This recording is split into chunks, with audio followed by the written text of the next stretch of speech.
할렐루야. 오늘 창세기 35장의 야곱의 이야기를 통해서 우리가 하나님 아버지의 마음을 깨닫기를 원합니다.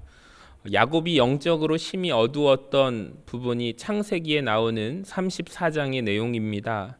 세겜으로 이주해서 세겜에서 살다가 세겜이라는 지역에 완전히 동화되어 버린 야곱의 모습이 34장에 나오는데요. 하나님께서 야곱의 이름을 이스라엘로 바꾸어 주셨지만 이스라엘다운 모습으로 살아가는 것이 아니라 여전히 변화되지 못한 야곱의 모습으로 살아가는 모습이 창세기 34장에 나옵니다. 이 베델에서의 모습도 브니엘에서의 모습도 그 모습은 온데간데 없습니다. 아무리 창세기 34장을 눈을 크게 뜨고 우리가 읽어보더라도 나오지 않는 단어가 있는데요. 그것이 바로 하나님이라는 단어입니다. 창세기 33장을 보시면 33장 마지막 절에 이렇게 끝납니다. 거기에 제단을 쌓고 그 이름을 엘렐로헤 이스라엘이라고 불렀더라. 여기에 나오는 엘이라는 것은 하나님이라는 뜻입니다. 그래서 직역하면 하나님, 이스라엘의 하나님, 창세기 33장 마지막 절에 하나님이라는 말씀이 나오고 또 오늘 읽은 35장 1절에 다시 하나님이라는 말씀이 나옵니다. 창세기 34장 내내 하나님이라는 단어는 그 어느 곳에도 등장하지 않습니다. 아니 예배라는 단어도 말씀이라는 단어도 전혀 등장하지 않는 영적인 암흑기의 모습이 야곱이 겪었던 창세기 34장의 모습입니다. 여러분, 믿는 자들에게 있어서 예배가 삶 가운데 사라진 모습만큼 불쌍한 삶이 없습니다. 왜냐하면 세상 사람들과 아무것도 구별되지 않기 때문입니다. 참으로 감사한 것은 무엇이냐면 바로 이때 야곱의 편에서는 아무것도 할 수 없을 때 하나님께서 오늘 1절 말씀해 주셨다라는 것입니다. 1절에 보니까 하나님이 야곱에게 이르시되, 하나님께서 바라보시다가 보다 못한 하나님께서 개입하십니다. 뭐라고 얘기하실까요? 일어나 베델로 올라가라. 참 그런 것 같습니다. 하나님께서 우리의 인생 가운데 우리로 하여금 우리 마음대로 살게끔 허락하시는 시간이 있는 것 같습니다. 네가 그렇게 살아보아라. 여러분, 그렇지 않습니까? 우리에게도 그런 인생의 시간이 있지 않았습니까? 내 마음대로 살아가도록 하나님께서 내버려 두시는 때가 있습니다. 시간이 있습니다. 근데 참으로 감사한 것은 하나님께서는 언제까지나 우리를 그렇게 내버려 두지 않으시고 바라보시다가 개입하신다라는 것. 저와 여러분의 인생 가운데 하나님께서 개입하시는 때가 있습니다. 그것도 내 힘으로 어찌할 바를 할 수가 없을 때 하나님께서 찾아오셔서 우리에게 무엇을 회복해 주실까요? 가장 먼저 하나님께서 회복해 주시는 것이 무엇이냐? 바로 말씀을 주신다라는 것입니다. 말씀을 주십니다. 여러분, 부흥이라는 말이 무엇일까요? 우리는 부흥에 대해서 잘못된 정의를 가지고 있습니다. 교회 많이 부흥됐다면서요 라고 하면 무슨 말입니까? 사람들이, 성도들이 많이 모인다면서요, 이 말입니다. 성경은 사람 많이 모이는 것을 부흥이라고 말하지 않습니다. 성경은 언제나 말씀이 흥황한 것을 부흥이라고 말함을 깨달으시기를 바랍니다. 사무엘상 3장의 말씀에 보면은 아이 사무엘이 하나님을 섬기게 될 때 여호와의 말씀이 희귀하여라고 말합니다. 여호와의 말씀이 희귀한 것이 문제였다라고 성경은 말합니다. 반면에 하나님의 말씀이 흥왕해지게 되면 바로 그것이 부흥임을 성경은 말씀하고 있습니다. 사도행전을 바라보시면 무엇보다도 초대교회의 부흥이 기록되어 있는데요. 사도행전 6장 7절을 보시기 바랍니다. 하나님의 말씀이 점점 왕성하여, 아멘. 예루살렘에 있는 제자의 수가 더 심히 많아지고 허다한 제사장의 무리도 이 도에 복종하니라. 여러분, 우리는 사실 뒤의 내용만을 이야기하지 않습니까? 사람과 성도의 숫자가 점점 많아지는 것. 근데 성경은 그것이 부흥임을 이야기하지 않습니다. 하나님의 말씀이 왕성해지는 것, 하나님의 말씀이 흥왕해지는 것, 그것 자체가 부흥이라고 말씀합니다. 여러분, 사람이 많이 모이게 되는 것은 그 후에 자연스럽게 따라오는 것뿐입니다. 사도행전 12장 24절을 보실까요? 하나님의 말씀은 흥왕하여 더하더라. 아멘. 이제 사람 이야기는 없습니다. 사도행전으로 지나갈수록 사람의 숫자는 늘지 않아요. 오히려 박해의 때가 더욱더 심해져서 사람의 수, 믿는 사람의 숫자는 줄었습니다. 여러분, 그런데 성경에 교회가 쇠퇴했다라고 말씀합니까? 아닙니다. 하나님의 말씀은 흥왕하여 더하더라. 아멘. 여러분, 초대교회는 여전히 부흥하고 있었습니다. 사도행전 19장 20절에 보시면 이와 같이 주의 말씀이 힘이 있어 흥왕하여 세력을 얻으니라. 아멘. 여러분, 이와 같이 주의 말씀이 힘이 있어 흥왕하는 것이 바로 부흥이라고 사도행전에서 계속해서 말씀하고 있음을 깨달으시기를 바랍니다. 여러분, 부흥은 무엇입니까? 바로 사람하고는 아무런 상관이 없는 것입니다. 사실 사람은 많이 모일 수도 있고 안 모일 수도 있습니다. 근데 하나님의 말씀이 흥왕하게 되면 그것이 부흥이다. 하나님의 말씀이 들리지 않고 희미해지면 그것이 우리의 위기다라는 것입니다. 여러분, 저와 여러분에게, 우리 개인에게 적용해 봅시다. 우리가 성경을 읽을 때 죽어도 성경이 읽혀지지 않았는데 한 장 한 장 읽기가, 이 성경책 한 장이 넘어가기가 참으로 어려웠는데 갑자기 성경을 읽는 가운데 그 말씀이 너무나도 꿀같이 달아서 성경을 손에 놓기가 싫어서 1시간 동안 내가 성경을 읽었다. 여러분, 그것이 개인의 부흥임을 믿으시기를 바랍니다. 그게 부흥입니다. 주일날 억지로 손에 끌려서 교회에 가기는 갔는데 목사님 설교할 때 눈 감고 가만히 앉아 있다가 남들 아멘할 때 따라서 아멘하다가 아무런 말씀이 머리에 남는 거 없이 지냈는데 어느 날부터인가 그 말씀이 내 마음에, 가슴에 들어오기 시작했고 말씀이 귓가에 들려지기 시작했고 그 말씀이 내 삶에 부딪히기 시작했다면 여러분, 그것이 부흥이라는 거예요. 여러분의 인생 가운데 부흥의 역사가 일어나게 되시기를 주님의 이름으로 간절히 축원합니다. 그것이 부흥입니다. 근데 우리는 잘못된 생각을 자주 하는 거죠. 사람이 지난주보다 적게 왔으면 우리 교회 위기인가 보다.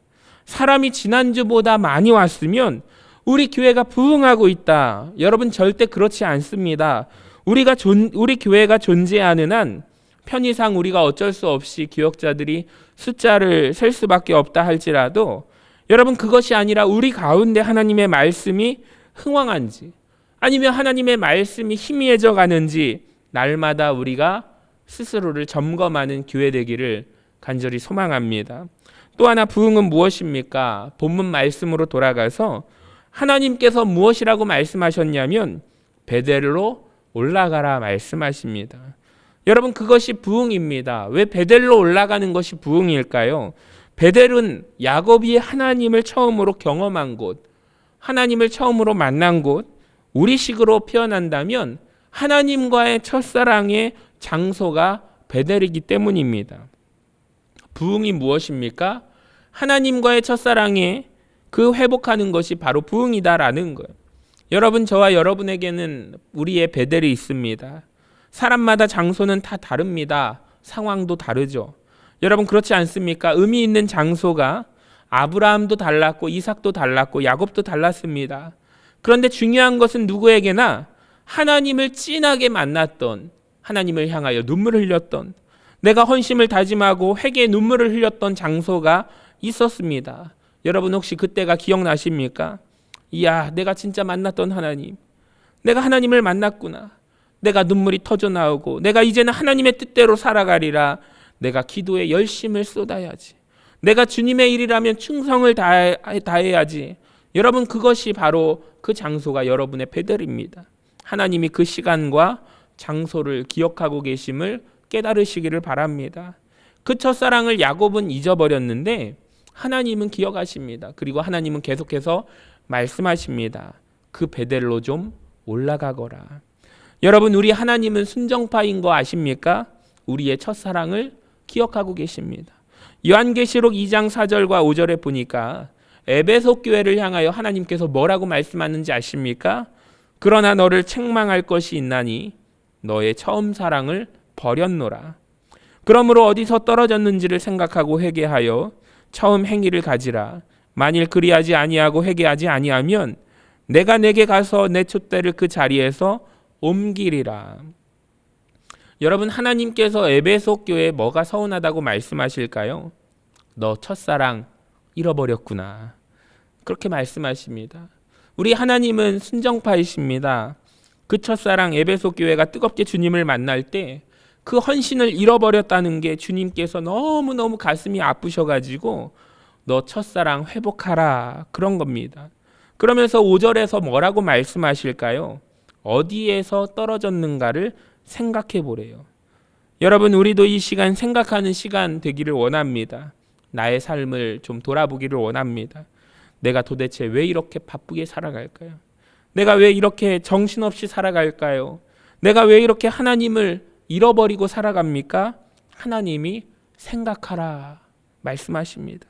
하나님께서 우리가 생각할 때 세미한 음성으로 우리의 마음 가운데 주의 음성을 들려주실 줄로 믿습니다. 생각한 다음에 회개하래요. 처음 행위를 가지라고 말씀합니다. 여러분, 하나님은 우리가 생각할 뿐만 아니라 처음 그 모습, 내가 하나님을 처음 섬겼을 때 그 모습도, 기도할 때 모습도 우리가 회복하기를 원하신다라고 말씀하십니다. 우리가 처음에 예수님 믿을 때 그 모습 있지 않습니까? 너무 신기하죠? 하나님께서 그 모습을 다 기억하신대요. 여러분, 그 모습이 오늘 회복되는 은혜의 시간 되기를 원합니다. 다시 본문으로 돌아와서 부흥이라는 것은 무엇입니까? 특별히 무엇보다 하나님께서 뭐라고 말씀하십니까? 베델로 올라가서 그 장소에 올라가 무엇을 쌓으라고 말씀하십니까? 제단을 쌓으라고 말씀하십니다. 예배가 회복되는 것, 그것이 부흥이다라는 것. 여러분, 내 삶에 예배가 없어지는 것이 위기입니다. 내 삶에 무엇을 하든지 예배가 회복되는 것이, 그것이 부흥입니다. 여러분, 우리 교회 가운데 예배가 많지 않습니다. 투유 예배 꼭 참석하시기를 바랍니다. 주일 예배 빠지지 마시기를 바랍니다. 예배 놓치는 것이 우리에게 큰 손해입니다. 예배를 회복하셔야 합니다. 보시기 바랍니다. 사실은 야곱이 하나님께 세 가지를 소원한 바가 있었습니다. 하나님께서 나로 하여금 무사히 돌아오게 하시면 제가 하나님 앞에 세 가지를 하겠습니다. 근데 하나님께서는 그 세 가지 다 이야기하지 않으시고 다 제대로 안 지켰는데 한 가지만 이야기하십니다. 너 가서 무엇보다 예배를 좀 회복해라. 성경에 보니까 하나님이 누군가를 찾는다는 표현이 나오시는데 누구를 찾으시는가? 바로 예배하는 자를 찾으십니다. 그것도 신령과 진정으로 예배하는 자를 그렇게 찾으십니다. 전능하신 하나님께서, 모든 것을 아시는 하나님께서 찾으신다라는 말은 무슨 의미냐? 진정과 신령으로 예배하는 자가 그만큼 적다라는 이야기입니다. 여러분, 무슨 말인지 아시겠습니까? 만일 너무 많다면 하나님이 굳이 찾으실 이유가 없어요. 하나님이 신령과 진정으로 예배하는 자를 찾아다니신대요. 여러분, 무슨 말씀이냐면 예배하는 자는 많지만 정말로 하나님 앞에서 신령과 진정으로 예배하는 자는 사실 많지 않다라는 거예요. 하나님은 직분자도 봉사자도 찾지 않으시고 하나님은 오직 예배자를 찾으십니다. 하나님은 신령과 진정으로 예배하는 자, 여러분, 한 사람만 만나면, 그 한 사람을 만나면 하나님은 그게 너무 좋으시다고 말씀합니다. 여러분, 바라기는 우리가 오늘 그런 예배자 되기를 간절히 소망합니다. 하나님께서 부흥을 명하셨는데요, 그 다음이 중요합니다. 자, 부흥은 하나님이 일으키시는 사건은 맞지만, 그런데 성경은 동시에 우리에게, 인간에게 해야 할 일도 있다라고 말씀하십니다. 본문으로 돌아와서 35장 1절에 보시면 제단을 쌓으라. 2절을 보실까요? 야곱이 이에 자기 집안 사람과 자기와 함께한 모든 자에게 이르되 너희 중에 있는 이방 신상들을 버리고, 첫 번째 자신을 정결하게 하고, 두 번째 너희들의 의복을 바꾸어 입으라. 그리고 나서 우리가 일어나 베델로 올라가자. 여러분, 무슨 말입니까? 하나님께서 부흥을 주셨지만 우리가 하나님께 나아가기 전에 우리 인간 편에서 해야 할 일도 있다라는 것입니다. 크게 세 가지인데요. 첫 번째, 무엇을 제거해야 합니까? 우상을 제거해야 한다라는 것입니다. 근데 참 신기한 표현이 있습니다. 2절에 보니까 너희 중에 있는 이방 신상들을 버리래요. 여러분 혹시 기억나십니까? 야곱이 라반에게서 벗어날 때, 도망 나올 때 우상을 몇 개 가지고 나왔을까요? 우상 1개 가지고 나왔습니다. 드라빔. 우상 하나 가지고 나왔습니다. 근데 지난 10몇 년의 세월 동안 이방 신 하나가 어떻게 된 것입니까? 이방 신상들로 변했다라는 거예요. 여러분 이게 되게 무서운 사실입니다. 우상 하나 가지고 나왔더니 수많은 우상들이 가득하게 되었다라는 것입니다. 야곱이 야 집에 있는 신상들 다 모아봐 라고 말하고 신상들을 모아봤을 때 그 많은 신상들을 바라보면서 등골이 오싹했을 것입니다. 라헬이 분명히 하나 가지고 나왔습니다. 이게 무엇을 말하는 것인지 아십니까? 여러분 우리가 하나님보다 하나님을 더 의지하는 것, 하나님보다 더 귀하게 여기는 것, 여러분 그것을 우상이라고 합니다. 우리가 하나님을 온전히 섬기지 않고 하나를 타협하게 되면 여러분 그것이 절대로 하나로 끝나지 않습니다. 사단은 그 통로를 향하여 수없이 많은 우상들을 만들어냅니다. 드라빔 하나가 그거 하나 문을 열어줬더니 수많은 이방 신상들이 가져온 통로가 되었음을 우리는 깨달으시기 바랍니다. 우리가 하나님을 섬길 때 언제나 성경이 요구하는 것이 무엇이냐면 니네가 하나님을 온 마음을 다하여 온 정성 다하여 온 뜻을 다하여 온전히 섬기라 말씀합니다. 왜 그럴까요? 하나만 양보해도 그 틈으로 수없이 많은 양보와 타협이 이루어질 수밖에 없기 때문임을 우리는 기억해야 합니다. 절대로 하나로 끝나는 법이 없다라는 거예요. 야곱이 아마 충격을 받지 않았을까요? 이야 내가 그래도 하나님께 약속 하나는 지킨 줄 알았는데 첫 번째 약속은 무엇입니까? 하나님이 나의 하나님이 될 것이요. 이 하나 지킨 줄 알았는데 자기 하나님은 되었으나 온 집안에 우상이 가득했다라는 거예요. 이 무서운 사실을 야곱이 깨닫습니다. 나는 그래도 하나님을 섬긴다고 섬겼으나 내 집안에 우상이 이렇게 많았었구나. 여러분 이 자리에 있는 부모님들께 말씀을 드립니다. 나 혼자 하나님을 잘 믿는 게 중요한 것이 아닙니다. 나는 하나님을 섬기지만 내 집안에는 우상이 많을지도 모릅니다. 여호수아가 그런 면에서 한 말씀이 굉장히 놀랍습니다. 여호수아가 죽을 때 한 말이 무엇인가? 너희는 섬길 자를 택하라. 오직 나와 내 집은 여호와만을 섬기겠노라. 아멘. 여러분 이 고백이 이 시간 여러분들에게 있게 되기를 간절히 소망합니다. 오직 나와 내 집은 여호와를 섬기겠노라. 야곱은 자기는 하나님을 잘 섬겼을지 모르나 자기와 함께한 모든 자가 이방 신상들로 오염되었다는 사실 꿈에도 몰랐을 것입니다. 여러분 그거 없애는 것이 부흥입니다. 혹시 모르게 우리 집안에 하나님 외에 의지하고 있는 무엇인가가 우상이라는 거예요.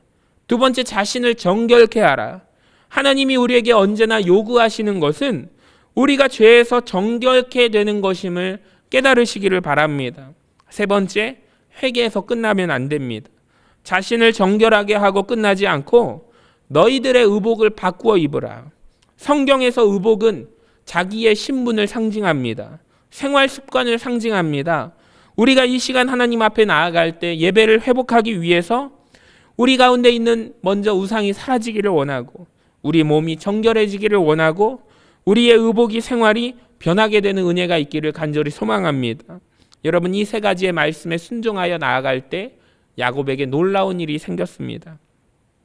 하나님께만 나아가는데 다른 것도 아니고 자기에게 일어난 문제를 해결하고 하나님께만 나아가기로 그가 결심했을 때 놀라운 변화가 일어납니다.